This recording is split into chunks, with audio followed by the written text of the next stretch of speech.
Paixão de Primavera. Célia Xavier de Camargo pelo Espírito Leon Tolstói. Amor e Equilíbrio Audiobook. Segunda parte. Até que vocês chegaram à nossa aldeia, trazendo animação, vida nova. Na véspera de sua partida, lembra-se que ficamos conversando em torno da fogueira, até altas horas. Pois bem, eu estava para falar-lhe de meu desejo de seguir com você e seus guerreiros. No dia seguinte, porém, me faltou oportunidade. Sempre havia alguém por perto, e eu não queria que soubessem, pelo menos, não antes que eu partisse. Dmitri fez uma pausa, massageou as mãos e prosseguiu. Naquela manhã, quando todos aguardavam sua partida, não me perdoei por não ter falado com meu pai, sobre pedir-lhe autorização para segui-los rumo a novas aventuras. Parou de falar por alguns instantes, depois deu de ombros e concluiu: depois, você sabe o que aconteceu. Partiram, após despedir-se de nós. De repente, estando quase fora de nossa visão, você parou, retornou sobre seus passos, e arrebatou Ludmila. Todos ficaram desnorteados, e, na confusão que se estabeleceu, meu pai pediu-me que fosse atrás de vocês e trouxesse Ludmila de volta. Então confessa, miserável, a sua pretensão. Gritou o chefe, colérico. Não, Yuri Vanilevich, não entende que apenas me aproveitei da ocasião para realizar o que pretendia, pois não tivera coragem suficiente para fazê-lo. Dmitri parou de falar, olhou para a jovem, que, de olhos arregalados, ouvia suas explicações, e prosseguiu. Pelo que posso ver, minha amiga Ludmila está bem aqui e não deseja voltar para a vida de antes. Noto que entre vocês existe amor e que estão felizes assim. Quanto a mim, consegui o que queria e não pretendo mais voltar para a existência insípida e monótona de antes. Se me aceitar, gostaria de fazer parte de seu contingente. Ao olhá-lo longamente, o chefe tentava perscrutar suas reais intenções. Depois, com voz pausada, indagou. É o que o faz pensar que eu confiaria em você? Dmitri abriu os braços num gesto largo fitando-o nos olhos, sem temor, isso só a convivência dirá. Por que eu o aceitaria como parte do grupo? Você não é cossaco. É certo. No entanto, sou descendente de antigos ciganos cossacos, além disso, posso ser-lhes de grande utilidade. Sou caçador experiente. E se deixou apanhar como uma criança, completou Yuri, dando uma boa risada. A exemplo do chefe, os demais caíram na gargalhada, fazendo pilhérias sobre o prisioneiro. Não se deixando intimidar, Dmitri também deu uma risada. Admito, fui ingênuo. Reconheço a capacidade de seus homens. Ninguém jamais conseguiria capturar-me assim, como eles fizeram. Diante da atitude firme e humilde do cativo, e até bem-humorada, ao reconhecer seu erro, os guerreiros começaram a olhá-lo com mais condescendência e certa simpatia. Yuri trocou um olhar com os companheiros mais chegados, e, entendendo que esta era a vontade deles, decidiu dar ao prisioneiro uma oportunidade. Muito bem, Dmitri. Vou conceder-lhe um voto de confiança. Poderá seguir conosco, se realmente é este o seu desejo. Advirto-lhe, porém, que, a menor desconfiança, morrerá sem apelação. Dmitri, respirando aliviado, escorregou para o chão. Cansado e faminto, nada tinha comido desde o dia anterior. Percebendo seu estado de fraqueza, o chefe mandou que lhe dessem de comer e de beber, depois completou. Feodor, ele ficará sob seus cuidados. Certo, Yuri. Depois, dirigindo-se ao novo membro do grupo, avisou, quando terminar de comer, vem comigo. Vou mostrar-lhe suas obrigações. Aqui, todos trabalham. Logo Dmitri já estava caminhando pelo acampamento cossaco. Levando-o até uma tenda de pele de carneiro, Feodor explicou. Você ficará aqui comigo. Deixe suas coisas e siga-me. Sua obrigação será tratar dos animais e cortar lenha para as fogueiras, mantendo-as acesas. Em seguida, deixando Dmitri ocupado com suas novas atividades, Feodor foi procurar Yuri. Nosso novo agregado já está ocupado nas tarefas que lhe dei, se ele mentiu, tentará fugir, pois lhe dei todas as condições para isso. Os homens estão atentos e, a qualquer passo em falso, já sabem o que fazer, matá-lo. Ambos jogaram a cabeça para trás e deram uma sonora gargalhada. Ludmila, que, um pouco afastada, não conseguia entender o que estavam conversando, aproximou-se e escutou a exclamação de Yuri. Então, meu amigo, logo ficaremos sabendo. Nova risada. Ao vê-la, o chefe sorriu, fazendo um gesto para que se aproximasse. Ficarão sabendo de quê? O que estão tramando? Perguntou. Nada, minha adorada. Logo ficaremos sabendo se seu amigo Dmitri serve para as tarefas que foram confiadas a ele. Ah, e quais são elas? Cuidar dos animais e manter as fogueiras acesas. Ora, isso é fácil. Ele não terá problemas, respondeu ela, sem dar maior atenção ao fato. No entanto, Ludmila percebera perfeitamente a intenção deles e tremeu intimamente. Precisava conversar com Dmitri, mas sabia que era melhor manter distância para não despertar suspeitas.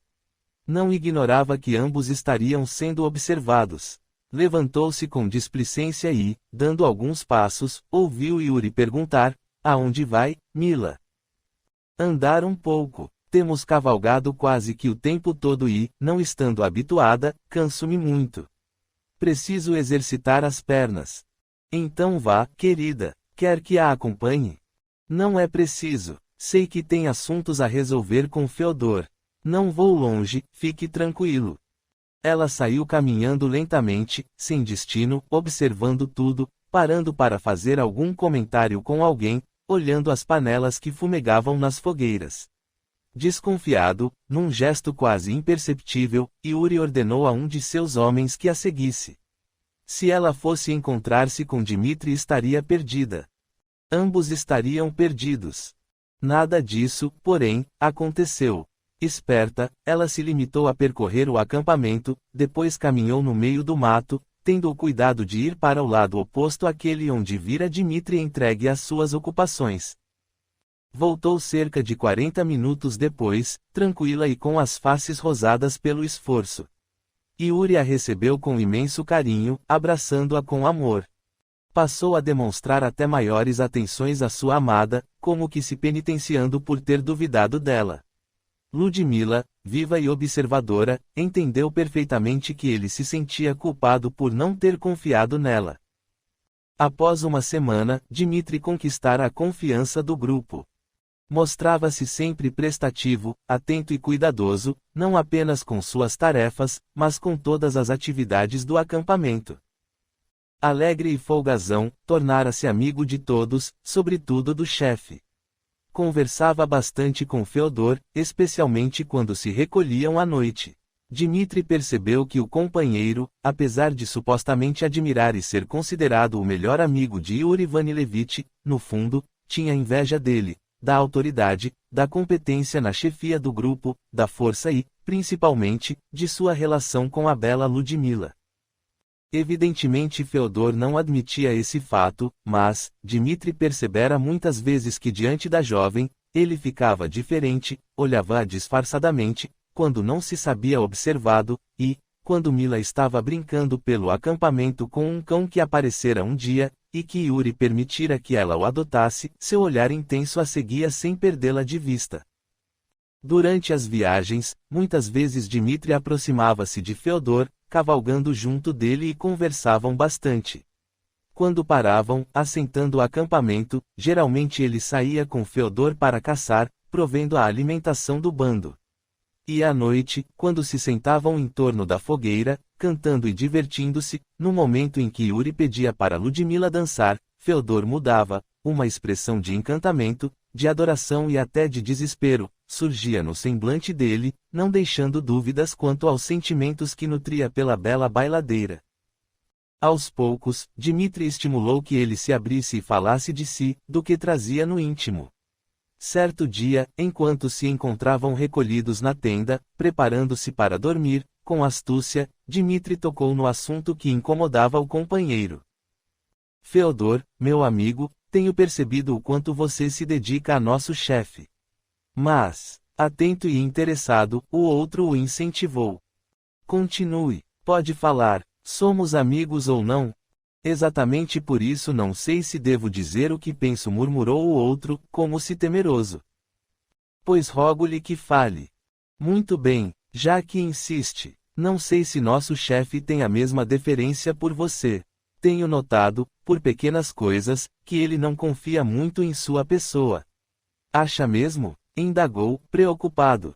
Dmitri, erguendo-se e apoiando-se no cotovelo, mostrou-se compungido. Não me leve a mal, Feodor. Talvez não devesse ter-lhe dito isso. Bobagem minha. Devo ter entendido mal. Vamos dormir. Boa noite, amanhã teremos um dia cheio. Vamos levantar acampamento e prosseguir viagem. Porém Feodor, agora sumamente curioso, não aceitou. Peço-lhe, amigo Dmitri, fale. Agora não pode deixar-me ignorar o que está acontecendo. E justo, Feodor. Vou dizer-lhe o que penso. No fundo, Yuri tem inveja de sua destreza, de sua competência em tudo. Sinto que ele teme vê-lo assumir o comando. Isso seria impossível. Nossos homens são fiéis a ele. Eu não teria tanta certeza. Já ouvi muitas reclamações. Com os olhos brilhando de entusiasmo, Feodor deitou-se novamente. Por alguns minutos, permaneceu calado, depois voltou a indagar, lentamente. Acha que os homens me aceitariam como chefe? Acho. Feodor apagou a vela, e nada mais conversaram. No escuro, porém, Dmitri tinha certeza de que ele estaria pensando em como conseguir assumir o comando. Na manhã seguinte, levantaram-se, e cada um foi cuidar de suas obrigações. Yuri tinha decidido não partir naquele dia, mas na próxima manhã. Também marcou uma reunião com o Conselho Cosaco, do qual Dmitri agora também fazia parte, e que tomava as decisões pelo grupo. Durante a manhã, Dmitri não perdeu de vista seu companheiro. Notou-o sério, compenetrado, de poucas palavras. À hora da reunião, sentaram-se em círculo na tenda do chefe. Yuri abriu um mapa tosco, no centro da roda, mostrando aos irmãos de raça onde estavam e que, um pouco adiante, 2 caminhos bifurcavam-se. Relanceando os olhos por todos, disse, na urgência de partir, tomamos um rumo diferente daquele que faríamos em condições normais. Em vista disso, estamos num trajeto desconhecido. Agora precisamos escolher qual rumo tomar. Ambos conduzirão ao mesmo destino, segundo nos informou Dmitri, contudo as condições são diferentes. O que se bifurca à esquerda é mais curto, porém mais perigoso, teremos de atravessar uma ponte, de que não sabemos as condições, em virtude do degelo. O rio é grande e pode ter transbordado. E o da direita? Indagou Feodor. É mais longo e também apresenta perigos. Ouvi dizer que existem salteadores que aguardam os incautos para roubá-los e, não raro, tirar-lhes as vidas. Cada um dizia o que pensava, ou pedia mais informações a Yuri, estudando o mapa. As dúvidas eram muitas. Feodor sugeriu. Yuri, por que não tomamos o caminho da esquerda? Se pudermos passar pela ponte, muito bem. Caso contrário, voltamos e tomamos o rumo da direita. Seria a melhor solução, meu amigo, se a ponte não estivesse tão longe, para voltar perderíamos muito tempo. É local deserto, para atravessar teríamos que nos abastecer de víveres, no vilarejo mais próximo, antes de chegarmos a essa bifurcação. Se não pudermos atravessar a ponte, não teremos como nos reabastecer para voltar. Todos se calaram, pensativos. Dmitri sugeriu. O chefe tem razão. Então, façamos o trajeto da direita. Tudo bem, só que nos arriscamos a cair nas mãos de salteadores, respondeu Yuri. Feodor, que parecia descontente e nervoso, levantou a cabeça orgulhosamente, como querendo desafiar Yuri. E desde quando os cossacos têm medo de salteadores? Yuri fitou-o, estranhando a reação de seu imediato e amigo mais chegado. Porém, com calma, respondeu. Tem razão, Feodor. Os cossacos não temem bandidos, contudo, nesse caso, eles agem em bandos bem armados, fortes e geralmente não dão chances das vítimas se defenderem. Ficam em cima das árvores e caem todos ao mesmo tempo. A ação deles é rápida e violenta. Já ouvi falar sobre eles e, exatamente por isso, estou submetendo o assunto ao conselho. Se julgarem que é a melhor opção, submeto-me à decisão do grupo. Quanto a mim, afirmou Dmitri, não temo nada nem ninguém, estou acostumado a enfrentar animais nas florestas e conheço bem como agem. Os homens não são diferentes deles. Ainda discutiram por mais algum tempo e depois colocaram a questão em votação. Eram 5 os componentes do conselho. Decidiram que tomariam o caminho da direita, e as palavras de Dmitri foram fundamentais para essa resolução.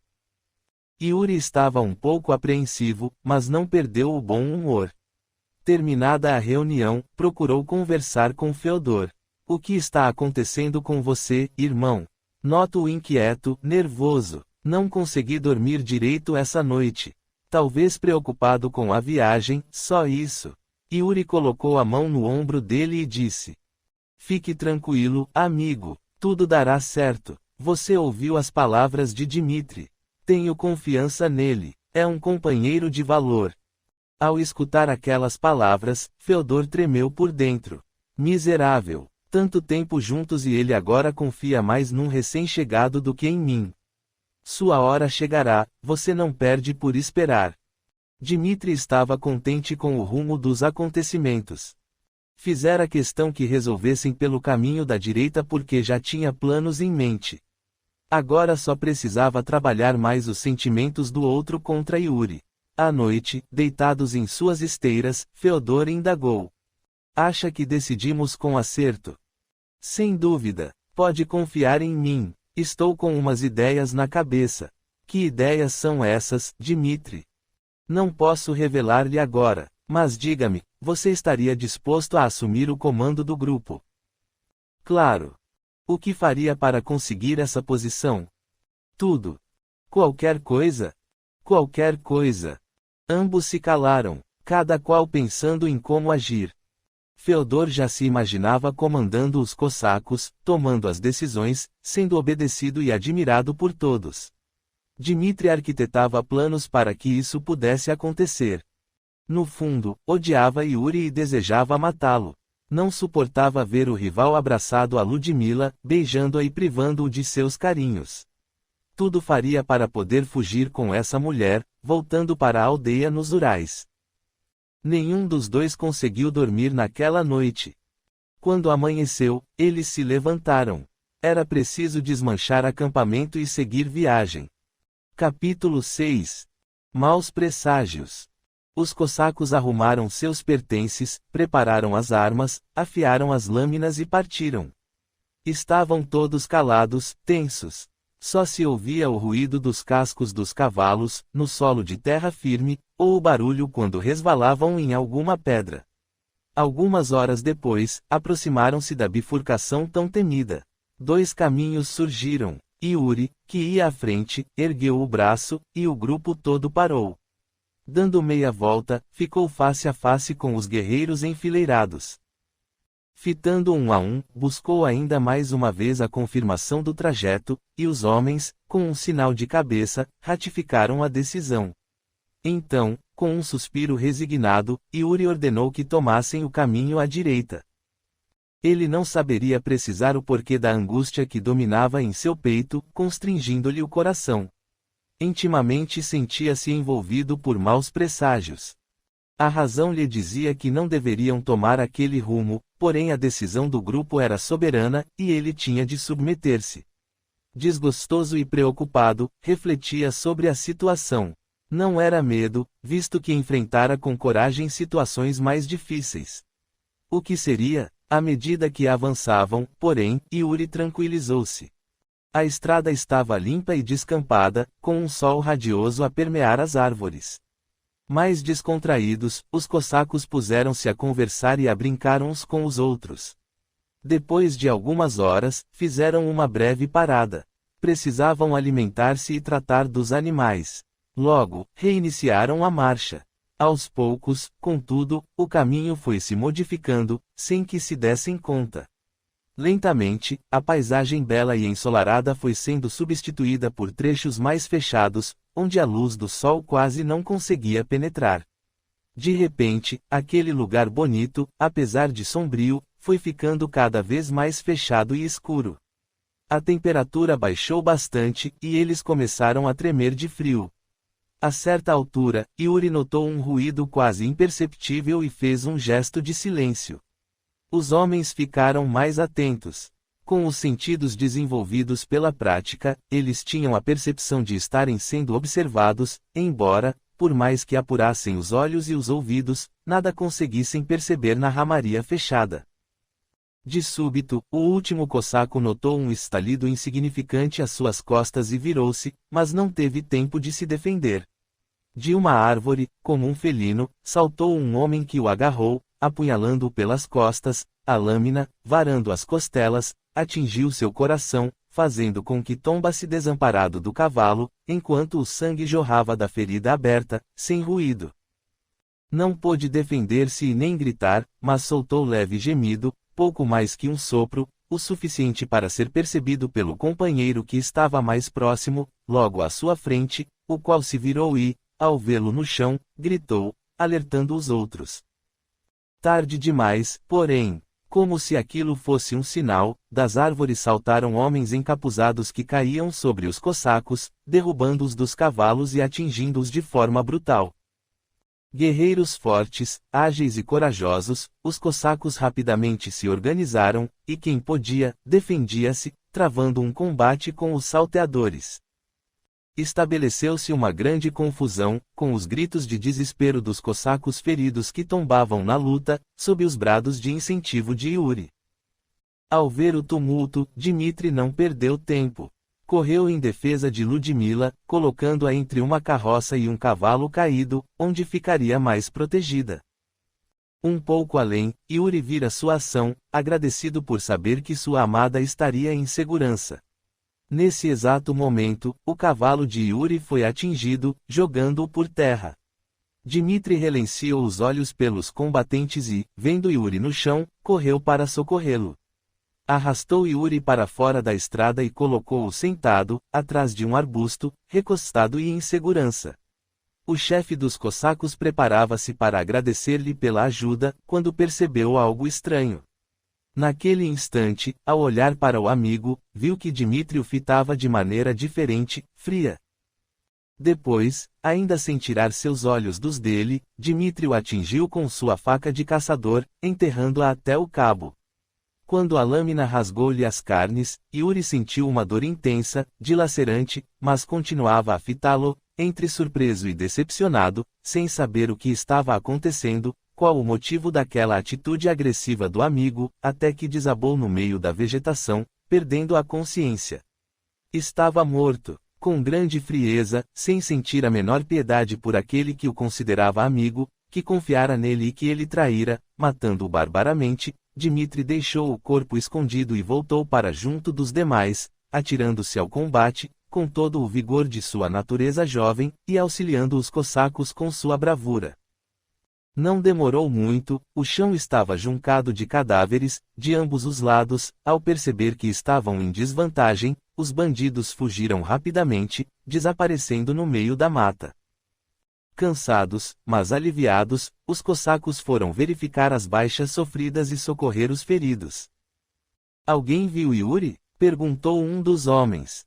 Feodor, que se recuperava recostado numa árvore, somente daquele instante se deu conta de que só vira o chefe no começo da refrega, depois, preocupado em se defender, esquecera o amigo. Ninguém sabia dizer o que tinha acontecido com Yuri. Puseram-se todos a procurá-lo no meio do mato e acabaram por encontrá-lo atrás de um arbusto. A tristeza tomou conta daqueles homens rudes, mas companheiros dedicados. Morreu como um valente. O que será de nós agora? Dizia um. Estamos sem chefe. Quem nos comandará? Perguntava outro. Como chegaremos até nossa terra sem ele? Como contar a seu pai, velho e doente? Indagava um terceiro. A consternação era geral. Yuri despertou algum tempo depois e percebeu que sangrava muito. Segurando a ferida aberta, na tentativa de estancar o sangue, pôs-se a caminhar no meio dos destroços. O solo estava coberto de cadáveres, e neles fixou os olhos, horrorizado. De repente, ouviu que conversavam ali perto e aproximou-se. Eram seus homens que discutiam quem seria o novo chefe. De súbito, lembrou-se do que tinha acontecido. Perplexo, incapaz de acreditar no que ouvia, acercou-se mais e bradou: "O que estão dizendo? Eu estou vivo. Estou ferido, é verdade, mas ainda estou vivo e continuo sendo o chefe. Quero alertá-los de que entre nós há um traidor, que foi recebido generosamente como amigo em nosso grupo." E, apontando com o dedo em riste, acusou: "Dimitri, foi ele que me atingiu com sua faca, não um dos salteadores. O miserável feriu a mão que o alimentou, Dimitri. Sim, ele é o culpado e merece a morte." No entanto, ninguém o ouvia ou percebia sua presença. Aquilo o deixou irritado e nervoso. Nesse momento, Dimitri, falso e traidor, cansado daquela lamentação sem fim, dirigia algumas palavras aos sobreviventes do grupo, sugerindo com firmeza: "Companheiros, estou triste e também sinto a morte de nosso líder tanto quanto vocês. Porém, vencemos uma batalha. Não podemos ficar aqui lamentando a situação. Nosso chefe, Yuri Vanilevich, não aprovaria. Temos de pensar em sair daqui o mais rápido possível, antes que os salteadores voltem com reforços. Eles sabem que estamos enfraquecidos, que nosso grupo reduziu-se bastante. Depois resolveremos quem será o novo líder. Agora, precisamos urgentemente enterrar nossos mortos e partir." Ao ouvir tudo aquilo, Yuri não se conteve ante tal disfarçatez. "Meus amigos, não acreditem nele. Suas palavras parecem sábias, mas são falsas. Repito, ele deve estar amando de alguém. Não estranharia que estivesse de acordo com os salteadores que nos atacaram. Ouçam-me. Por que não me respondem? Ele os conquistou a tal ponto que desprezam a mim, que sempre fui o apoio e a segurança de vocês, meus bravos cossacos." Apesar de suas ponderações, ninguém respondeu nem atendeu às suas súplicas. Parecia mesmo que sequer o enxergavam. Profundamente decepcionado, Yuri viu que todos concordaram com Dimitri, mudando de atitude. Com prontidão, abriram covas para enterrar os mortos. Sem saber o que estava acontecendo, aterrorizado, Yuri viu-se arrastado para dentro da cova, alucinado de dor, sentindo ainda o sangue que jorrava da ferida aberta, gritou de desespero, enquanto sentia jogar em terra sobre seu corpo: "Não, não façam isso, por piedade, estou vivo, gritava ele, apavorado, julgando ter enlouquecido. Isso não pode estar acontecendo comigo. Além de não me darem ouvidos, ainda querem me enterrar junto com os mortos." Perdeu novamente a consciência, enquanto os cossacos recolhiam o que sobrara do ataque e partiam a galope, em silêncio. Durante o resto do trajeto mais perigoso, não tiveram outros problemas. Yuri retornou à consciência, sem se dar conta de que não estava mais na cova. Viu-se novamente cavalgando ao lado de seus homens. Tentou falar ora com um, ora com outro, sem qualquer resultado, até que desistiu. Vez por outra, perdia a noção das coisas, caindo em sono profundo. Em certo momento, despertou e viu que acampavam em algum lugar, já fora da floresta densa. A região era mais aberta e ensolarada. Certamente, sentindo-se mais seguros e confiantes, os cossacos resolveram parar para descansar. Notou quando Dimitri aproximou-se de Ludmila, que, recostada numa árvore, chorava sem parar. Yuri postou-se ao seu lado, para socorrê-la em caso de necessidade. O traidor sentou-se perto dela e permaneceu calado, apenas fazendo-lhe companhia. Depois de algum tempo, ele disse com voz suave: "Lamento, Mila, vê-la sofrer tanto. Coragem. Você é jovem, bela e tem a vida pela frente. Engana-se, Dimitri. Minha vida acabou. O que será de mim agora?" "Não, Mila. Eu estou aqui e tomarei conta de você. Sabe que pode confiar em mim. Sempre fomos amigos." Cheio de cólera ante tal disfarçatez, Yuri gritou, tentando alertar sua amada: "Não acredite nele, Ludmila. E um covarde que traiu nossa confiança. Foi ele que me feriu. Veja como estou sangrando. Tudo culpa dele." Como os demais, Ludmila parecia fingir não escutá-lo e não respondeu. Baixou a cabeça e murmurou, amargurada. Ninguém pode me ajudar. Dmitri preparava-se para responder, quando alguém veio chamá-lo. Feodor convocava os membros do conselho para uma reunião. Além de Yuri, outro membro do conselho estava morto. Seria preciso apresentar outros 2 nomes para recompor o conselho e depois fazer a escolha do líder. Yuri reagiu diante dessa informação. Já disse que não estou morto. Por que não me escutam? Deixou Ludmila e dirigiu-se também ao local da reunião. Os cossacos, reunidos, analisaram os nomes sugeridos e votaram. Depois, os escolhidos foram convocados a comparecer. Juntos, teriam de decidir quem seria o novo líder. A princípio, a votação apontou 2 votos para Feodor e 2 para Dmitri. Feodor ficou nervoso, agitado, ele sabia que ainda faltava o voto de Dmitri, que não votara, e julgou ter perdido a eleição. Yuri também ficou preocupado. Se o conselho está fazendo uma votação para decidir quem será o novo chefe, que seja Feodor. O traidor, eu não permitirei jamais, pensou ele. Nesse momento, Dmitri pediu a palavra e, para surpresa de Yuri e dos demais, disse, companheiros, meu voto é para Feodor. Ele deve ser o novo chefe. Tem todas as condições para isso, além de ser o substituto natural de Yuri, que confiava nele como em si mesmo. Quanto a mim, estou bastante desolado com a morte de Yuri Vanilevich e de outros companheiros. Sinto-me sem condições de prosseguir viagem com o grupo. Maldito! Com certeza tem outros planos. O que estará querendo fazer? Refletiu Yuri, observando-o, intrigado. E para onde vai? Indagou Feodor, respirando fundo, visivelmente mais aliviado.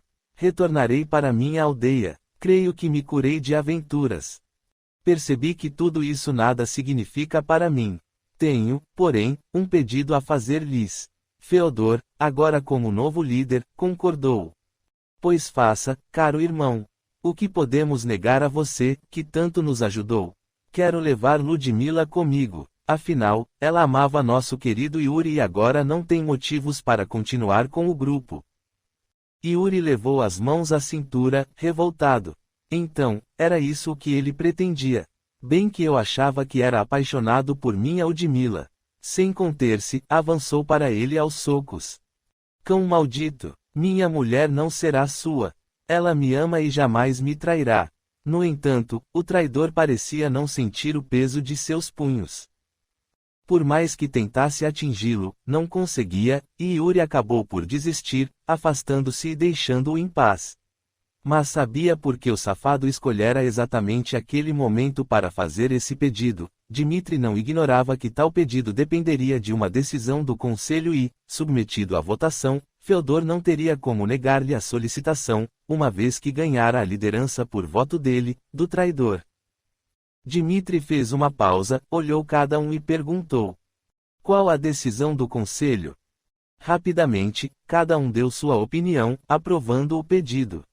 Ele agradeceu efusivamente. Percebeu, pela fisionomia fechada de Feodor, que este não tinha gostado da decisão, porém nada podia fazer.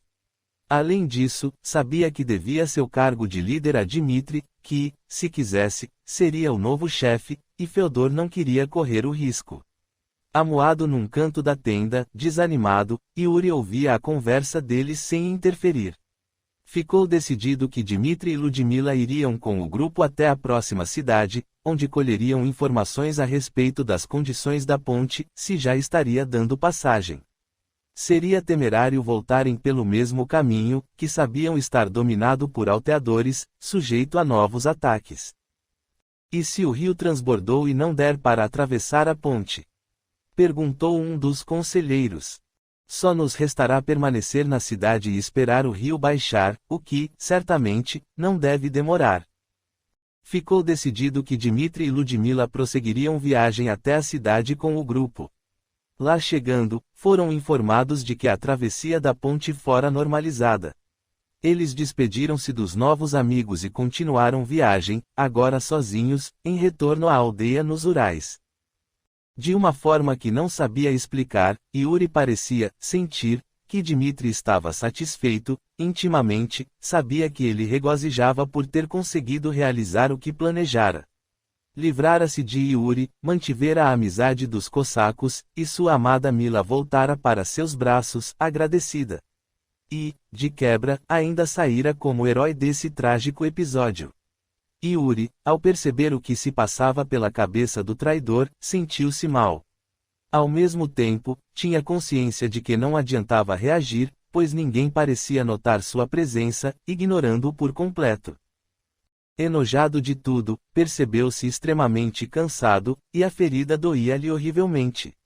Deixou a tenda e procurou uma árvore, deitando-se debaixo de sua copa, afastado de todos. Ali, vencido pelo sono, voltou a dormir. Certo dia, Yuri despertou repentinamente. A ele, parecia que alguém o chamava. Quanto tempo teria dormido? Viu-se atraído para certo lugar. Olhou em torno. Que lugar seria aquele? Percebeu estar no meio de uma estrada. A cerca de uma centena de passos, notou Ludmila chorando, de cabeça baixa. Era a voz dela que ouvira, agora não tinha nenhuma dúvida. Viu Dmitri que, um pouco além, recostado num tronco de árvore, a observava, decepcionado.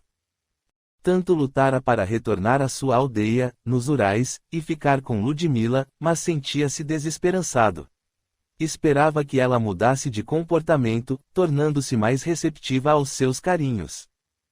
No entanto, apesar de seus esforços e do passar do tempo, Mila não voltou a ser o que era. Vivia chorando, de cabeça baixa, como se consumida por secreta dor.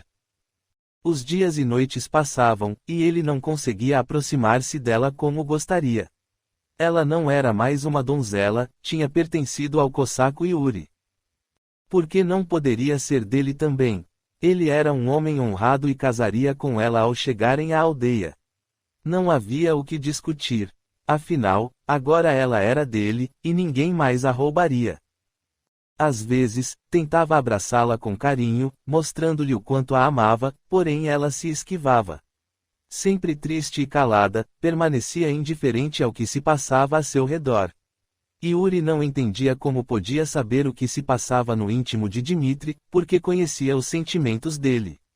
Entendeu que o traidor tinha resolvido fazer mais uma tentativa de aproximar-se de Ludmila. Viu Dmitri chegar perto dela para conversar, trazendo-lhe algo para comer.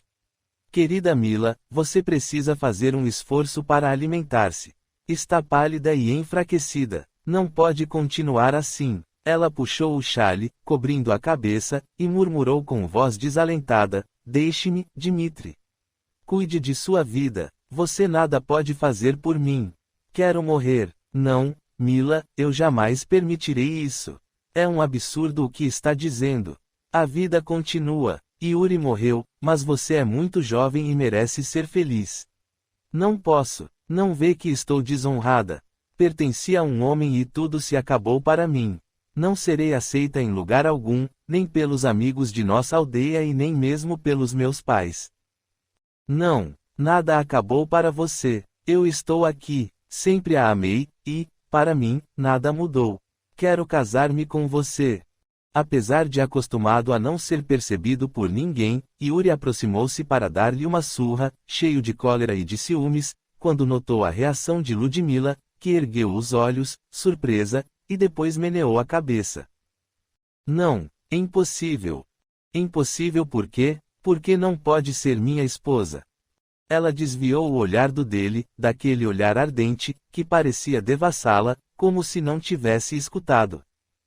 Inconformado, Dmitri voltou a perguntar, agora a agarrá-la pelos ombros: por que não pode ser minha? Diga. Ela respirou fundo e, lentamente, levou a mão à barriga. Dentro de mim existe uma vida. Perplexo, ele largou-a, dando um pulo para trás. Não, não posso acreditar. Ela está esperando um filho daquele miserável, ladrão de donzelas indefesas. Você quer dizer? Yuri morreu, mas trago um filho dele aqui, em meu ventre. Ao ouvir aquelas palavras, Yuri fitou-a enternecido e aproximou-se para enlaçá-la em seus braços, cheio de amor. Jamais pensara na possibilidade de Ludmila estar esperando um filho seu. A reação do outro, porém, fez com que estacasse admirado. Dando outro pulo para trás, Dmitri apertou a cabeça com as mãos, incapaz de aceitar o que ela lhe dizia. Com os olhos vermelhos, estupefato, ele reagiu cheio de desespero, gritando: "Você não podia ter feito isso comigo. Não podia, maldita!" Yuri percebeu que ele estava alucinado, fora de si, e o olhar ardente e apaixonado fora substituído por uma expressão de ódio, causando medo em Ludmila, que se encolheu. Dmitri, que sempre fora um rapaz gentil, delicado e atencioso, agora mostrava uma face que ela não conhecia. Ele continuou falando: "Depois de tudo o que fiz por você, depois de tudo o que sofri por você, tem ideia do que passei para encontrá-la? Do que sofri nas mãos daqueles cossacos?" Em pranto, agora ajoelhada e de mãos postas, ela suplicava: "Por Nossa Senhora de Kazan, perdoe-me, Dmitri, perdoe-me. Não pensei que estivesse tão ferido. Mas não tenho culpa, simplesmente aconteceu." Desnorteado, com a cabeça fervilhando, ele revirou febrilmente sua bolsa, até encontrar o que procurava, uma garrafa de bebida, que se pôs a beber, completamente alucinado, chorando e falando sozinho. "Perdoe-me, Dmitri, pelos anos que passamos juntos em nossa aldeia e que fomos amigos." Prosseguia ela, amargurada ao ver seu único amigo naquele estado. Ao olhá-la, furioso e meio enlouquecido, revidou: "Perdoá-la? Você não merece perdão, criatura vil. Agora, carrega em seu ventre esse miserável, que só quer me atrapalhar a vida." Incapaz de conter-se, ao vê-lo referir-se ao seu filho daquele jeito, Yuri pulou sobre ele, agredindo-o com socos e pontapés. O celerado não sentiu os golpes, porém assimilou a ira, as emanações pesadas, destiladas em forma de agressão. Enquanto isso, em lágrimas, Ludmila defendia seu bebê, dizendo: "Não diga isso, Dmitri. É apenas uma vida que está começando. Ele não tem culpa de nada." "Ainda o defende?" gritou ele, aproximando-se com ódio no olhar. Mila encolheu-se de medo, percebendo a violência que crescia dentro dele. Erguendo o braço, Dmitri deu-lhe um bofetão no rosto. Atingida, Ludmila gritou de dor e rodopiou, sendo arremessada ao solo, quase desfalecida. Completamente descontrolado, o outro abaixou-se e repetiu o gesto, atingindo-a na outra face, enquanto ela tentava arrastar-se no solo para fugir, gritando, desesperada e atônita. E Yuri, igualmente dominado pela ira, sentindo o sangue ferver em suas veias, jogou-se sobre o Mujik, atacando-o com furor. Embora o miserável parecesse não sentir os golpes, alguma coisa aconteceu. Dmitri começou a sentir-se mal, arrepios gelados percorriam seu corpo, e uma intensa dor de cabeça o acometeu. Estava assustado. Notou que alguma coisa estranha tinha acontecido quando agredira Ludmila. Então, parou, procurando conter-se e, mantendo distância dela, com gestos bruscos, recolheu as coisas e pegou o cavalo. Depois, com voz rouca, disse: "Fique aí, vadia, suma de minha frente, não quero mais saber de você." Apesar da violência e das agressões que sofrera, ao perceber sua intenção, Mila pôs-se a suplicar: "Por misericórdia, Dmitri, não vá embora. Não me deixe aqui sozinha nesta escuridão. O que será de mim? Serei atacada pelos lobos e animais noturnos. Por piedade, não me deixe. Perdão, perdão." "O que é isso? Deixe-o ir, minha querida. Ainda deseja ficar ao lado do miserável que a agrediu. Ele é que deveria pedir-lhe perdão." Gritava Yuri, incapaz de acreditar que ela ainda o desejasse por perto. Dmitri, porém, não estava em condições de raciocinar. Montado em seu cavalo, afastou-se, desaparecendo nas sombras da noite, enquanto a pobre moça desesperava-se ao ver-se sozinha. Sem saber o que fazer, ela ficou ali gritando por ajuda, com a esperança de que aparecesse alguém para socorrê-la. Yuri tentou aproximar-se e consolá-la, mas em vão. Ela sentia medo. Então, procurou manter-se um pouco afastado, para não incomodá-la, mas protegendo-a, sem perdê-la de vista. Capítulo 7. Novos amigos. Durante toda a noite ela não dormiu, tremendo de medo, temia que a pequena fogueira se apagasse e os lobos se aproximassem. Não conseguia levantar-se. Todo seu físico doía intensamente, o rosto, atingido pelos bofetões, os ossos pela violência do tombo, e a barriga, em que uma dor aguda se instalara, fazia com que ela temesse pela vida do bebê. Por mais que pensasse, não conseguia entender a reação de Dmitri. O que teria acontecido com ele? Que a amava, ela sabia de longa data, todavia, durante o tempo em que permaneceram com os cossacos, jamais mostrara por qualquer gesto, expressão ou olhar o que estava sentindo. Ela ficara grata ao vê-lo preocupar-se em levá-la de volta à aldeia, agora que seu querido Yuri estava morto, mesmo porque ele sempre a tratara com carinho, respeito e gentileza. De repente, ao saber que estava esperando um filho de Yuri, havia perdido a razão, comportando-se como um louco e agredindo-a brutalmente. O que teria acontecido com ele? Talvez fosse a bebida que subira à cabeça. Ludmila acomodou-se melhor, recostada numa grande pedra, debaixo de uma árvore, e pôs-se a pensar no que fazer de sua vida. Num primeiro momento, acreditou que Dmitri, passado o efeito do álcool, voltaria para buscá-la. Ele pediria perdão e ela aceitaria. Entendia perfeitamente que ele estava fora de si ao agredi-la, em virtude da bebida. A uma dor mais forte, levou a mão ao ventre, suplicando a ajuda de Nossa Senhora de Kazan, até que melhorou. Mais tranquila, continuou pensando, temendo a reação das pessoas, e se Dmitri não voltar? Deveria retornar para a aldeia? Como seria recebida por todos? E por seus pais? Ou deveria tomar outro rumo e iniciar vida nova? Exausta, acabou por adormecer. Despertou com o trinado de um pássaro, que estava no alto de uma árvore à sua frente. Havia amanhecido. Com o corpo todo dolorido, ergueu-se e juntou suas coisas, colocando-as no animal, que pastava ali perto. Sentia muita fome, mas nada encontrou para comer, nem mesmo um pedaço de pão duro. Antes de iniciar a viagem, elevou os olhos para o céu e fez uma prece: estou numa situação na qual não sei o que fazer, que caminho tomar. Senhor Deus, confio no Senhor e em Nossa Senhora de Kazan. Deposito meu destino em suas mãos, e entrego-me aos seus cuidados. Estou pronta a aceitar o que me estiver destinado. Por misericórdia, mostre-me o caminho, Senhor. Assim, mais reconfortada, preparou-se para prosseguir. Porém, a dor e a fraqueza eram tão grandes que não conseguiu montar em seu cavalo. Resolveu ir caminhando, até sentir-se melhor. Sem forças, logo parou para descansar um pouco. E, assim, de trecho em trecho, lentamente foi vencendo o trajeto.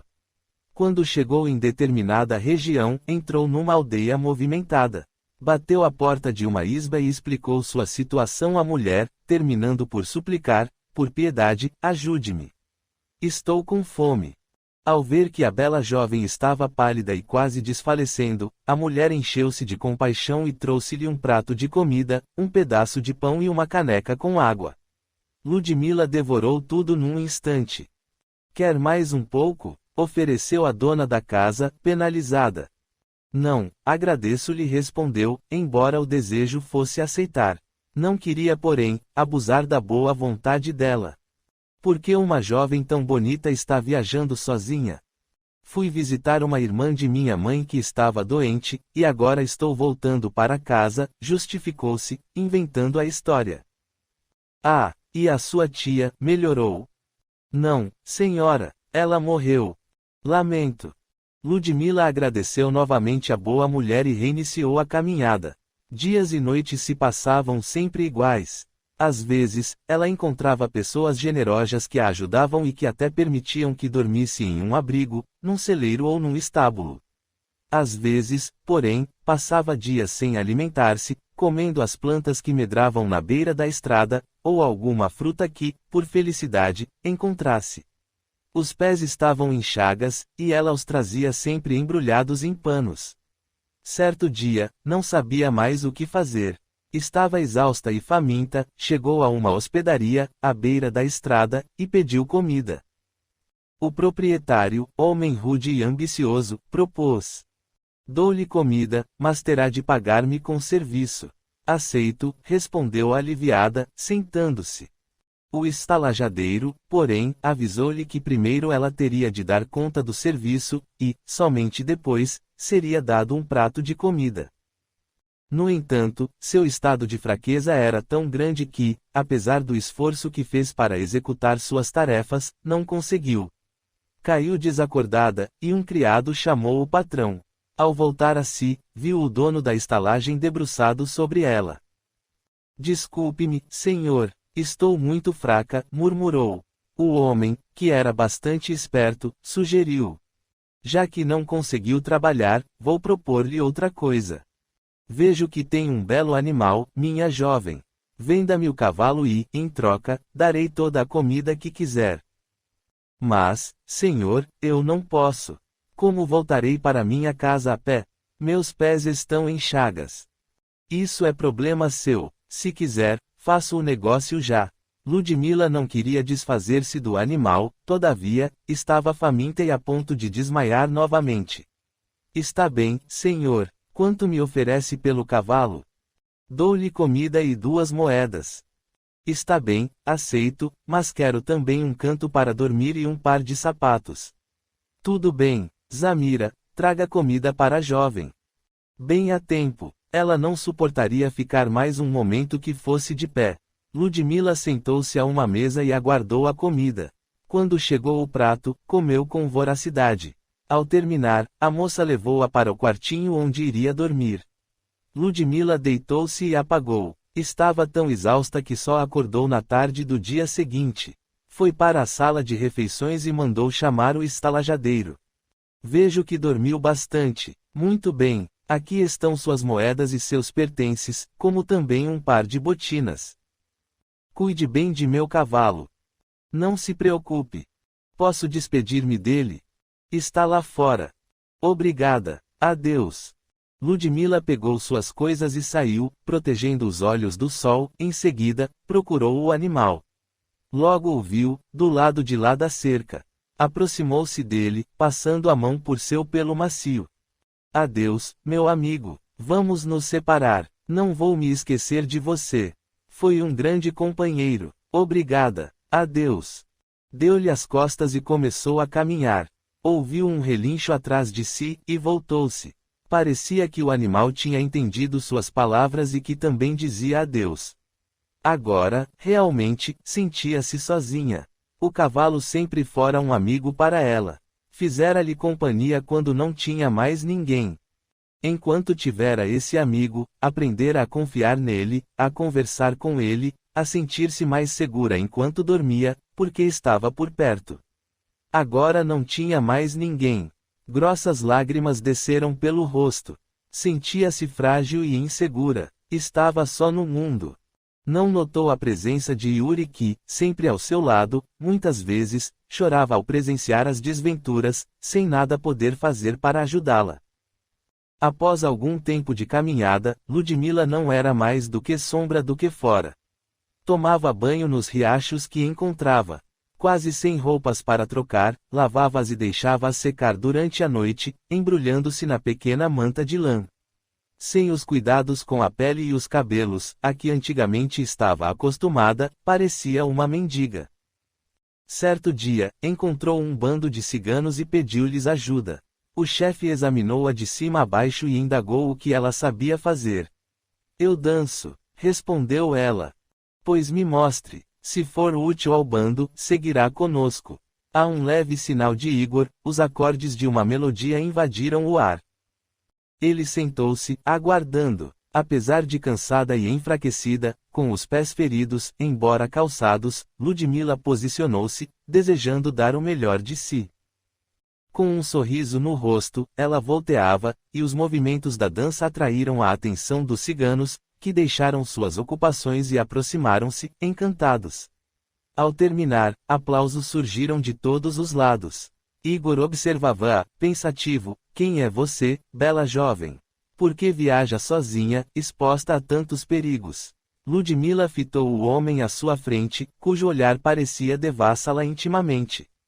A princípio pensou em contar-lhe a mesma mentira de que, vez por outra, se servia, porém teve medo. Então, sentou-se ao lado dele e disse: Minha história é longa. Temos tempo, pode falar que eu a escuto. Pois bem, nasci numa das aldeias de Mujiques no Ural.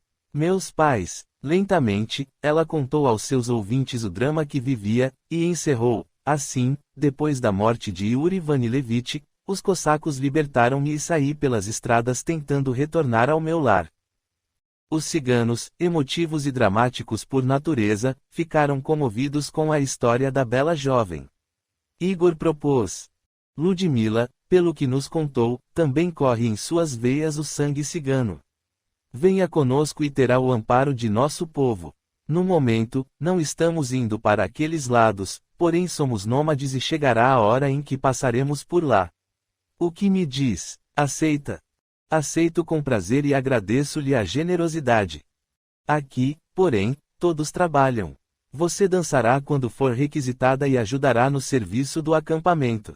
Depois, alguém a ensinará a ler as cartas. É assim que sobrevivemos. Igor chamou uma das mulheres do grupo e murmurou algo em seu ouvido. Soraya fez um sinal de assentimento. Aproximou-se de Ludmila e, com ar arrogante, ordenou: Acompanhe-me. Vou arrumar-lhe algumas roupas. Tomará banho e depois vamos sair para trabalhar na vila próxima. Ludmila seguiu-a docilmente até sua tenda. A cigana abriu um grande baú de madeira e remexeu, até encontrar uma roupa que pareceu ser adequada à recém-chegada. Este vestido deve servir-lhe, disse, entregando-o para a outra. Ludmila dirigiu-se ao riacho próximo, banhou e vestiu-se. Depois, penteou os longos cabelos e sentiu-se novamente mulher, após tanto tempo vagando pelas estradas. Soraya examinou-a. Achou-a muito pálida e abatida. Abrindo uma caixa, dela retirou cremes e produtos de toucador. Coloriu suas faces e seus lábios. Em seguida, abrindo outra caixa, branca e brilhante como o interior das conchas, retirou colares e pulseiras, que colocou em Ludmila. Olhando-a, com ar entendido, exclamou: Ah! Está bem melhor agora. Vamos! Temos muito que fazer. Saíram da tenda e Soraya seguia à frente. Haviam caminhado poucos passos, quando Ludmila desabou no chão. Ao ouvir o ruído do baque, a cigana virou-se e deu com Ludmila desacordada. Acudam! Socorro! A estranha está mal! Um dos ciganos agarrou-a nos braços, transportando-a para debaixo de uma árvore. Imediatamente chamaram Igor. O que houve? A moça está desmaiada, disse Soraya. Talvez esteja com fome. Está tão pálida. Alguém lembrou. É verdade. Como não pensamos nisso? Concordou Igor. Vamos afrouxar suas roupas e tirar as botinas, sugeriu outra cigana que imediatamente soltou os colchetes. Depois, tirou as botinas. Assustou-se diante dos pés dela, bastante feridos e sangrando. Com certeza essa pobre mulher caminhou muito por essas estradas. Uma velha cigana trouxe um líquido e despejou algumas gotas nos lábios de Ludmila. Logo em seguida, ela abriu os olhos e, vendo-se cercada pelos ciganos, ficou surpresa, sem entender o que acontecia. Minha jovem, há quanto tempo não se alimenta? Indagou Igor. Há 2 dias, respondeu num sopro, envergonhada. Compungidos, os ciganos trouxeram um caldo, pão e vinho, para levantar-lhe as forças. Em seguida, como precisassem trabalhar, deixaram-na aos cuidados da cigana idosa. No acampamento, permaneceram apenas as crianças e os velhos. Tudo ficou tranquilo, e Ludmila entregou-se ao sono benéfico. Horas depois, eles retornaram com o resultado do dia, trazendo comida e moedas. Como a recém-chegada estivesse dormindo, não a incomodaram, deixando-a descansar. Ludmila despertou apenas na manhã seguinte. Ao acordar, abriu os olhos e olhou em torno, estranhando o ambiente. Aos poucos, as lembranças voltaram. Recordou-se, inclusive, de que contara sua vida ao cigano Igor, omitindo apenas que esperava um filho de Yuri Vanilevich. A realidade da gravidez, porém, se impunha. Como manter esse fato em segredo? Logo os ciganos perceberiam seu estado diante do ventre que aumentaria gradativamente. Não importa, pensou ela, não espero ficar muito tempo com eles. Antes que percebam, já terei dado um rumo à minha vida. Por algum tempo permaneceu no acampamento, sob os cuidados da idosa cigana, que, todos os dias, cuidava dela, renovando os curativos dos pés.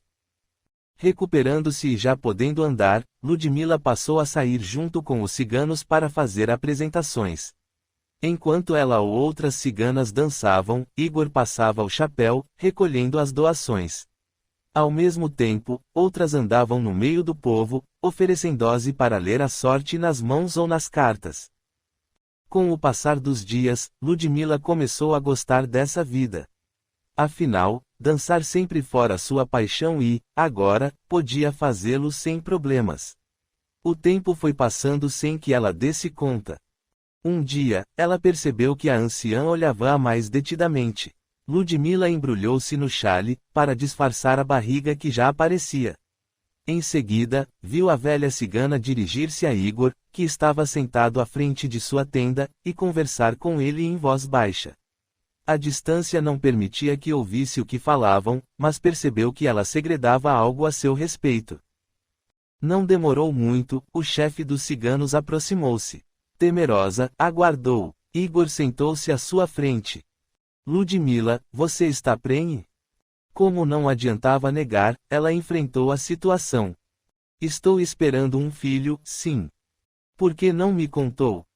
Quando aqui cheguei, ainda não sabia, Igor. Não tive a intenção de enganá-lo. Igor pensou por alguns instantes, depois considerou. Ludmila, no seu estado, não poderá permanecer conosco. Logo não poderá dançar, e, depois que a criança nascer, será outra boca para alimentar. Espero que compreenda. A vida dos ciganos é difícil, ganhar nosso sustento é trabalhoso. Além disso, temos de guardar recursos, pensando no inverno, quando ficamos impedidos de trabalhar. Ludmila jogou-se aos pés do cigano, suplicando. Por piedade, não me mande embora, Igor. O que será de mim? Continuarei dando conta de minhas tarefas e, quando não puder mais dançar, farei comida, lavarei roupas e... Não, Ludmila, durante esse tempo, passei a apreciá-la. Tem sido uma grande companheira e nos tem ajudado bastante, assim como nós também a ajudamos. No entanto, é regra de nossa tribo, não podemos manter quem não trabalha, a não ser que seja parte do grupo. O chefe fez uma pausa. Sua voz estava rouca, e ele lutava consigo mesmo para não se deixar convencer. Penalizado e com o coração apertado de dor, via a jovem à sua frente, em prantos. Deverá deixar o acampamento ainda hoje. Daremos tudo o que precisa para alimentar-se por alguns dias, e poderá levar suas roupas. Vá em paz. Igor levantou-se e saiu caminhando rápido. Não queria que ela notasse o quanto aquela atitude lhe custava. Ludmila chorou bastante. Depois, ergueu-se, foi até a tenda que dividia com Soraya e colocou num saco algumas roupas que ganhara, deixando as pulseiras e colares, que seriam mais úteis para as ciganas. Tudo pronto, saiu da tenda e caminhou pelo acampamento. Um dos ciganos trouxe-lhe um saco com alimentos, que ela guardou, agradecendo. Os ciganos haviam parado suas atividades. A notícia da partida de Ludmila espalhara-se pelo acampamento, e todos queriam despedir-se dela. Os mais chegados aproximavam-se e entregavam-lhe uma lembrança, que podia ser um amuleto, um par de brincos, um colar, um lenço, um pente para os cabelos. Somente Igor ausentou-se. Um jovem e belo cigano, que se tomara de amor por ela, chegou-se e, pegando sua mão, propôs. Ludmila, case-se comigo. Como minha esposa, não precisará ir embora. Não posso, Ivan. Agradeço-lhe o carinho e o desejo de me ajudar, porém não posso aceitar sua proposta. Você merece alguém que realmente o ame. Obrigada, meu amigo. Jamais esquecerei de você. Com o rosto lavado de lágrimas, Ludmila percebeu quantos amigos fizera. Saiu do acampamento sem olhar para trás. O coração estava destroçado, em pedaços. Fora uma fase feliz em sua existência. Adaptara-se perfeitamente ao modo de vida cigano e sentiria falta da convivência com eles. Continuou seu trajeto, agora sentindo mais do que nunca sua solidão. Nem sabia para onde ir. Quando aparecia uma carroça, pedia ajuda e ia para onde o destino a levava. Outras vezes, era uma caravana que passava, e ela seguia junto. Os meses se passaram. Certa ocasião, começou a sentir-se mal. Dores insuportáveis no baixo ventre. Ao longe, viu as torres de uma cidade. Lutou para chegar até lá, onde encontraria ajuda, mas não conseguiu. Sem poder andar, deitou-se no chão à margem da estrada, aconchegada à gramínea macia. Lembrava-se da mãezinha que ela tanto amava, do pai, da isba pobre, mas acolhedora, e chorava de dor e de saudade, pensando que, se estivesse em sua casa, teria todo o socorro possível. Nossa Senhora de Kazan, ajude-me! Implorou. Não peço por mim, mas por meu filho que vai nascer. As dores aumentavam continuamente, e ela gritava por socorro, sem obter resposta. Até que, a uma dor mais lancinante, gritou e perdeu os sentidos. Quanto tempo ali permaneceu, sozinha? Não saberia dizer. Quando deu por si, ouviu vozes e abriu os olhos. Um casal de velhinhos debruçava-se sobre ela. A mulher viu o recém-nascido que ainda mantinha-se ligado à mãe pelo cordão umbilical. Veja, meu velho, precisamos ajudá-la. Traga-me a faca. A boa senhora cortou o cordão umbilical e enrolou o bebê numa manta que trazia consigo. Em seguida, notou que a mãezinha abrira os olhos. Ah, ela despertou. Como está? E meu bebê? Indagou Ludmila. Está bem. É um lindo menino, disse a senhora, colocando o recém-nascido nos braços da mãe, que chorava de alegria. Como vai chamá-lo? Meu filho terá o nome do pai, George, mas para mim é Yuri. Yuri, bonito nome. Consegue levantar-se? Precisamos colocá-la na carroça. Não podemos deixá-la aqui, neste ermo, com seu filhinho. Logo vai anoitecer e é perigoso. Ludmila levantou-se, com a ajuda do casal, e deitou-se na carroça, sobre umas cobertas com que o homem havia forrado a madeira.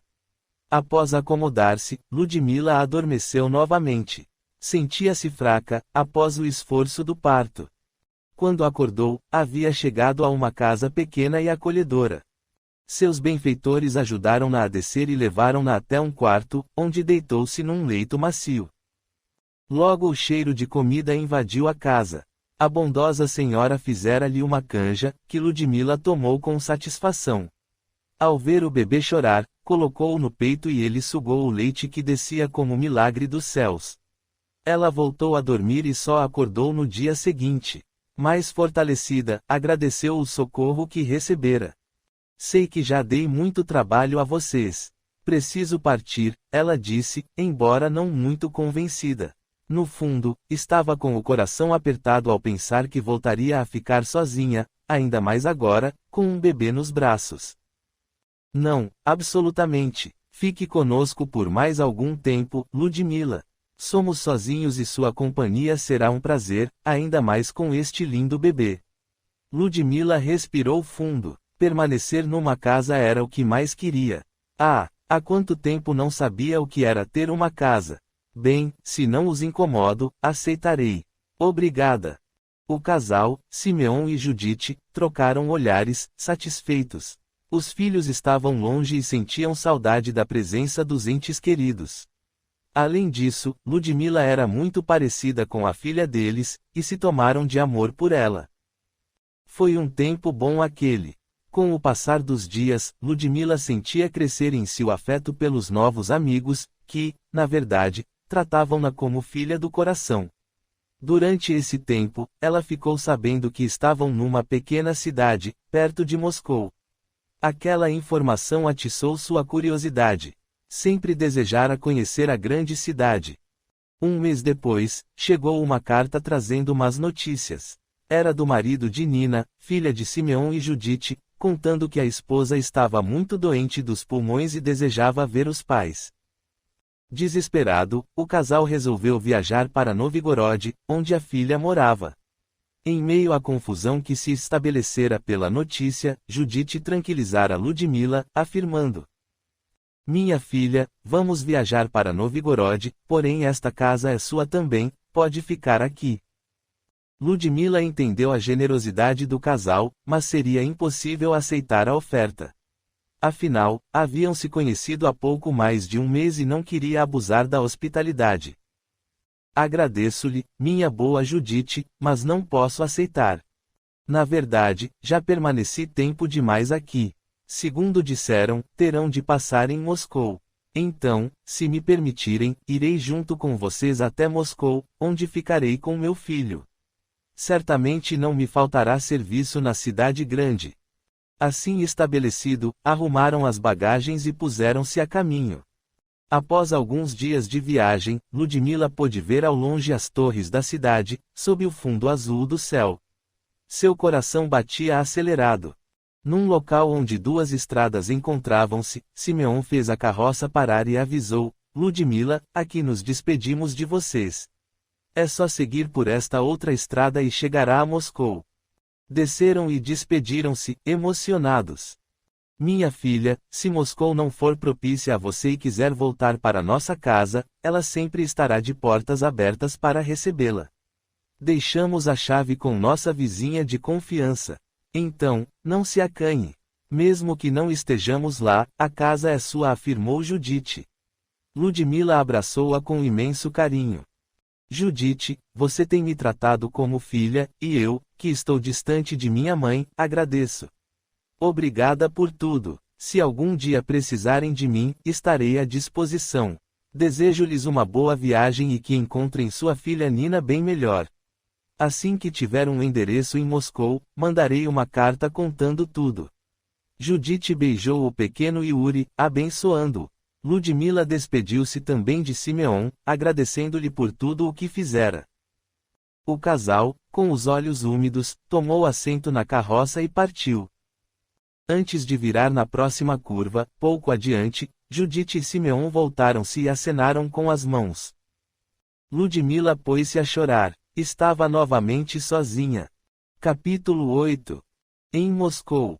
Depois de algum tempo ali parada, Ludmila entendeu que não poderia ficar no meio da estrada, sujeita a perigos, encheu-se de coragem, enxugou os olhos e, fitando o pequenino, murmurou com ternura: Como posso pensar que estou sozinha, quando tenho você, meu tesouro? Yuri abriu-se num lindo sorriso, parecendo ter entendido as palavras da mãezinha. Ao aconchegá-lo ainda mais ao peito, agradeceu a Deus por tê-lo enviado, pois era seu anjo. Por ele, faria tudo. Quando chegasse a Moscou, não seria difícil encontrar lugar para ficar e um serviço honesto, pensava ela, cheia de esperança e otimismo. Assim, ao aproximar-se da grande cidade, ficou encantada ao ver as ruas apinhadas de gente e o intenso movimento de carruagens. Todos pareciam muito ricos e, certamente, não faltaria lugar onde pudesse ficar com seu filho. Estava cansada, com fome, e sentou-se numa via pública para descansar e amamentar o bebê. Como a fome aumentasse de forma insuportável, envergonhada, mas decidida, ela passou a suplicar aos transeuntes apressados: Ajude-me, minha senhora, tenho fome. Ao que a dama, elegante e orgulhosa, lançou-lhe um olhar de desprezo: era só o que me faltava.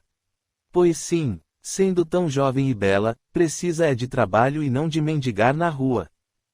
Tem razão, senhora, e exatamente o que desejo: um serviço para poder manter-me e cuidar de meu filho. Mas a dama que fizera o comentário, desinteressada pelos problemas da pobre moça, já estava longe e nem ouvira sua resposta. Apesar de não obter resultado, Ludmila não esmoreceu e continuou suplicando ajuda. Os cavalheiros, ao passarem, mediam-na de alto a baixo e faziam propostas indecorosas. Logo as pessoas começaram a ficar incomodadas com a sua presença, desviando-se dela. O sol já estava quase se pondo, e a pobrezinha não sabia o que fazer. Conferiu o saldo do dia, apesar das dificuldades, ganhara 2 pequenas moedas e um pedaço de pão, que comeu esfomeada. Por agora me basta, pensou. Amanhã será outro dia e tenho esperança de que seja diferente. Precisava de um lugar para abrigar-se. Levantou-se e caminhou pelas imediações. Encontrou uma viela, onde um prédio formava uma reentrância que serviria para passar a noite, protegida do vento e do frio da madrugada. Recobriu a pedra fria com uma manta, ajeitou-se como pôde, amamentou o pequeno, agasalhou-se com a manta que Judite lhe dera e, logo depois, exausta, entregou-se ao sono. Acordou assustada, com o ruído das carroças que levavam produtos para o mercado. Esfregou os olhos. Num primeiro momento, não entendeu o que acontecia, até que a lembrança voltou. Então não era sonho. Estava realmente sozinha, numa cidade grande e completamente desconhecida. O que fazer? O bebê espreguiçou-se e chorou de fome. Ludmila deu-lhe o peito e, imediatamente, ele se aquietou. Precisava trocar suas roupas sujas. Se estivesse numa estrada, certamente encontraria uma fonte ou um pequeno regato para lavá-lo. Na cidade, porém, onde encontrar água? Ludmila resolveu caminhar pelas ruas. Afinal, numa cidade como Moscou, certamente haveria uma bica de água em algum lugar. Andou por algum tempo, admirada dos prédios, dos monumentos, das estátuas, até que viu, ao longe, um repuxo de água. Apressou o passo e, chegando perto da fonte, que não era grande, viu, na única parede, a cabeça de um leão que despejava água pela boca e formava uma piscina no meio das pedras. Ficou maravilhada, lavou o bebê e trocou suas roupas. Achou que o local, bastante movimentado, seria bom para ficar. Permaneceu por ali, suplicando ajuda dos transeuntes. Embora o resultado não fosse grande coisa, no final do dia sempre tinha o que comer. Tornou-se uma moradora de rua. Com o tempo, passou a conhecer um pouco da cidade, já não se perdendo em suas vielas. Serviço, nada. Agora, Ludmila lavava suas roupas e as do bebê na fonte, estendendo-as para secar em um muro, gradil ou qualquer outro lugar banhado pela luz do sol. Certo dia, uma mulher bem vestida, perfumada, de rosto muito branco, cuja pintura exagerada parecia uma máscara, toda coberta de joias, passou em sua carruagem. Em outras vezes, Ludmila já notara a dama, que tinha por hábito fazer sempre aquele trajeto, sem se deter. Nessa tarde, a carruagem passou lentamente, e a dama olhou-a de forma especial. Aliás, sempre a fitava com interesse, mas nunca se aproximara. Após passar por ela, a dama deu uma ordem ao cocheiro, e o veículo parou pouco mais adiante. A dama apeou e, retornando alguns passos, caminhou com elegância para o local onde estava Ludmila, que já se esquecera dela, entretida a conversar com seu bebê. Assim, ela levou um susto ao ouvir uma voz de mulher, às suas costas. Que criança linda! Ludmila voltou-se, surpresa, e viu a dama. O que disse, senhora? Gaguejou. Que seu bebê é lindo e também bastante esperto. Tenho passado por esta rua e vejo-a sempre aqui. Onde mora? Não tenho casa, senhora. Vim para Moscou começar vida nova, porém ainda não consegui serviço. Ah, e sua família? Vejo-a sempre só. Seu filho deve ter um pai, por certo. Não querendo dar detalhes de sua vida para uma estranha, balbuciou, não tenho ninguém. O pai do meu filho morreu. Ah, mas você é tão jovem e bela. Difícil acreditar que ainda não tenha encontrado trabalho. Como se chama? Ludmila, senhora. E, respondendo à sua pergunta, afirmo-lhe que é a pura verdade. A todos que passam por mim, peço um serviço, porém em vão. A dama examinou-a com olhos críticos e comentou. Talvez seja pelo fato de estar sempre desarrumada. Veja, você está sempre suja, suas roupas são velhas e seus cabelos sem trato. Vivo como posso, senhora, respondeu ela, envergonhada de sua condição, mas com dignidade. Como se tivesse tomado uma decisão, a senhora indagou com vivacidade, minha filha, sua situação comoveu-me. Se me permitir, creio que posso proporcionar-lhe uma nova vida. Tenho uma casa bastante grande e quartos de sobra. Além disso, poderá dar ao seu filho condições melhores para crescer forte e sadio. Aceita? Com os olhos brilhando de entusiasmo, Ludmila mal podia acreditar em semelhante convite. Claro que aceito, exclamou, com lágrimas, que desciam pelo rosto. E, ajoelhando-se, beijou a mão de sua benfeitora, que a fitava com leve sorriso. Foi apenas o tempo de reunir seus magros pertences e aboletar-se na elegante carruagem, com seu filho. A partir daquele instante, a vida de Ludmila sofreria grande transformação. Ao chegar à propriedade onde residia a dama, a jovem não conteve o espanto. Olhava tudo, encantada. Após transpor o enorme portão de ferro trabalhado, transitaram por formosos jardins, depois, mais ao fundo, sem que da rua se pudesse notar, uma bela mansão, no meio de um gramado, escondia-se, atrás da vegetação cerrada. O cocheiro contornou o caminho circular e parou à entrada da residência. Abriu a portinhola, ajudando-as a descer da carruagem, o que deixou a aldeã rural profundamente lisonjeada. Subiram as escadarias e adentraram a construção, o saguão luxuoso, o piso de mármore, as salas diversas que ela entrevia pelas portas abertas, os móveis refinados, os quadros magníficos, os lustres primorosos. Tudo deixava Ludmila boquiaberta. Meu Deus, não acredito que, depois de ter passado por tantas privações, é aqui que vou morar, neste palácio soberbo. Pois acredite, ma chérie. De agora em diante, esta será sua casa. Venha, vou pedir a umas amigas que cuidem de você. Após dizer isso, aproximou-se de um reposteiro, puxou uma argola, e fez-se ouvir uma sineta. Logo, 5 jovens álacres surgiram, atendendo ao chamado da dona da casa. A senhora apresentou a recém-chegada às belas moças.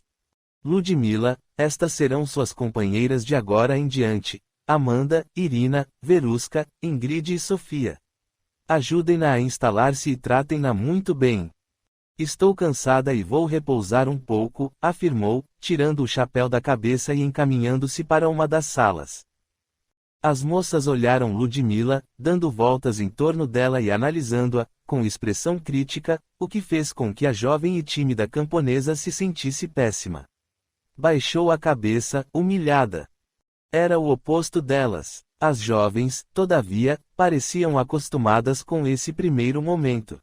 Com suas vestes esvoaçantes de cores diferentes, penteadas com capricho e sorridentes, envolveram a nova companheira. Venha, Ludmila, disse Amanda. Subiram a escadaria tagarelando, alegres e divertidas. Logo colocaram Ludmila à vontade. Uma delas afirmou, abrindo uma porta branca com arabescos em ouro. Entre. Estes são seus aposentos de hoje em diante. Seja bem-vinda. Encontrará neles tudo o que precisa. Esta porta dá para a sala de banho, e aquela outra é uma pequena sala, mas pode servir de quarto para seu filhinho, onde ficará bem acomodado. Tome um bom banho, descanse e, quando se sentir melhor, desça. Amanhã iremos ajudá-la a arrumar-se. Ludmila estava atônita. Nem sei como agradecer-lhes tanta bondade, a começar pela dona da casa, da quem, aliás, ainda nem sei o nome. Espero poder retribuir de alguma maneira tanta gentileza. As jovens riram, trocando olhares de cumplicidade. Sem dúvida, Madame Trousseau, este é o seu nome, certamente encontrará uma maneira pela qual possa retribuir o acolhimento que recebeu. Agora vamos deixá-la. Até mais tarde, Ludmila. Assim que as jovens saíram, Ludmila começou a rir sozinha. Aquele era um verdadeiro milagre. Vendo um nicho com o ícone de Nossa Senhora de Kazan, comum em muitas casas na Rússia, ajoelhou-se e rezou. Senhora de Kazan, ouviu minhas súplicas. Este milagre só pode ser seu. Agradeço-lhe a bondade e a misericórdia com que atendeu a mim e a meu filhinho. Ficar-lhe-ei sempre agradecida. Ludmila colocou o filho no grande leito, pensando em como vesti-lo. Nisso, ouviu leve batida na porta. Era um criado portando um grande pacote. Abrindo-o, viu que era a resposta às suas necessidades, roupas de bebê. Imediatamente, deu um banho em Yuri, vestiu e perfumou, em seguida, amamentou-o. Logo o bebê estava dormindo. Dirigiu-se à sala de banho, tirou as roupas e mergulhou na água tépida.